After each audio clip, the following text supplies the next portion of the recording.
SUCI communist Malda জেলা কমিটির উদ্যোগে গাজলহাটে অর্থ সংগ্রহ ও লিফলেট বিলি করা হলো। গাজলহাটে বৃহস্পতিবার বিকেলে আগামী ৩রা এপ্রিল মালদা জেলা শাসক দপ্তরে মোট ১৫ দফা দাবি নিয়ে ডেপুটেশন কর্মসূচি রয়েছে। সেই বিষয়ে সাধারণ মানুষকে লিফলেট বিতরণ করে জানাচ্ছেন সংগঠনের কর্মীরা।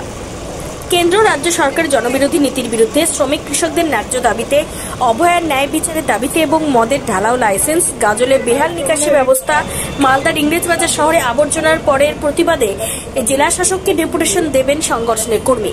এদিন উপস্থিত ছিলেন এসইউসিআই কমিউনিস্টের মালদা জেলা কমিটির সম্পাদক গৌতম সরকার, এআইডিওয়াই ও সংগঠনের জেলা নেতৃত্ব সুভাষ সরকার, এআইডিএসওর ডিস্ট্রিক্ট ইনচার্জ ভবতোষ মণ্ডল সহ অন্যান্যরা।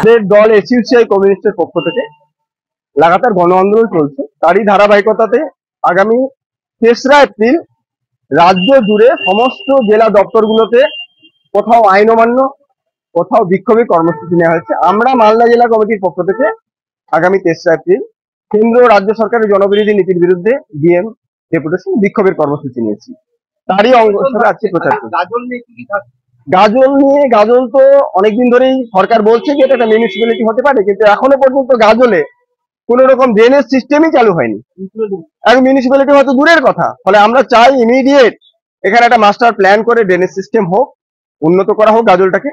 এটা হচ্ছে গাজলের দাবি। এর আগেও তো অনেক সময় আমরা বিভিন্ন রাজনৈতিক দল বলেছি যে ঘোষণা হয়